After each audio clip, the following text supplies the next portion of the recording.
How much actual control you have on the things you spend most of your time, and this means technologically, like social media, work, and things you make money mostly, and things that take you to places.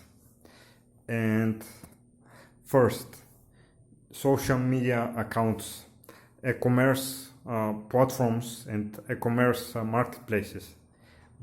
On these platforms like Facebook, Instagram, LinkedIn, eBay, Amazon Marketplace, you have an account. You have access to a profile in user mode, and someone else have the access to admin mode, the owner and the employers of the platform. Next option is if you host a server, and you are given access to a probably virtual machine or some cloud infrastructure, so you could have actual access to a file system somewhere there, and install and manage the application yourself, and you could stop or stop the application and so on.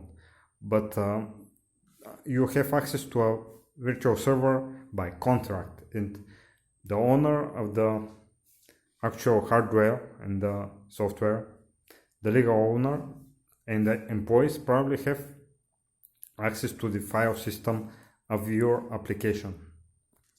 The next option that gives you the most control probably is self-hosting.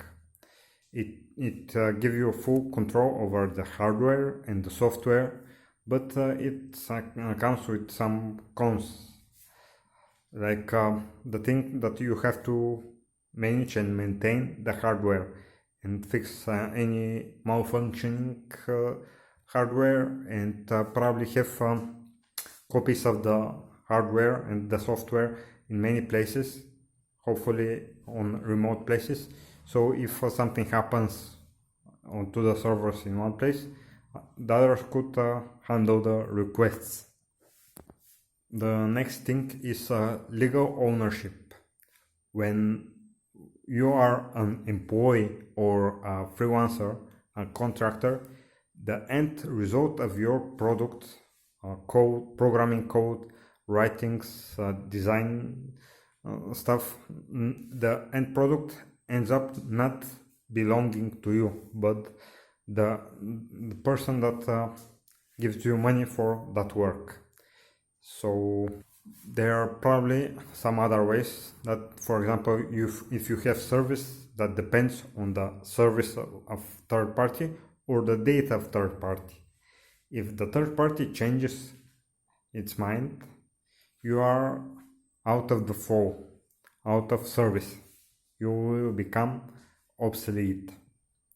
Or if you even control, even access some data or some service without legal contract, you are probably subject to be sued or to be persecuted.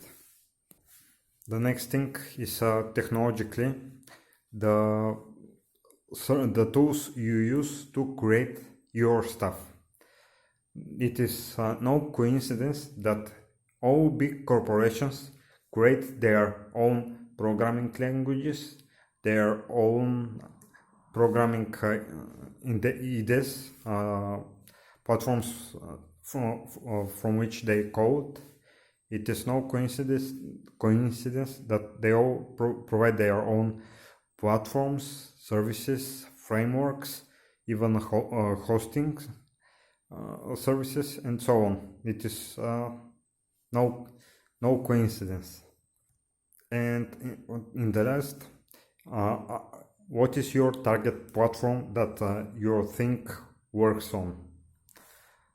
All the desktop and mobile operating systems change over time. So even I, for example, needed to forcefully update my application because I stopped it from developing for my application for iOS, one of my applications, because they own the platform and they forced me to update my application because they implemented too many changes in the iOS.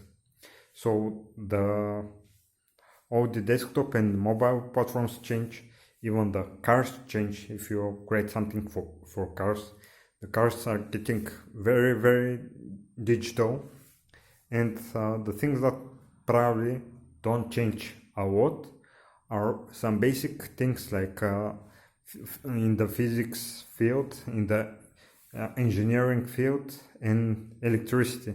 Like they're probably using newer plastics, newer materials, but the basic things, the flow of the electricity, is probably one of the few things that doesn't change too much, and it takes a lot of time. And if you learned something about it, it will be the same probably and in your lifetime. But while you program something, the tools change, the target platforms change, and you're out of control. Actually, even if the servers are yours, even if the physical and the software servers are yours. So, are you in control of what you spend time? Are you technically in control?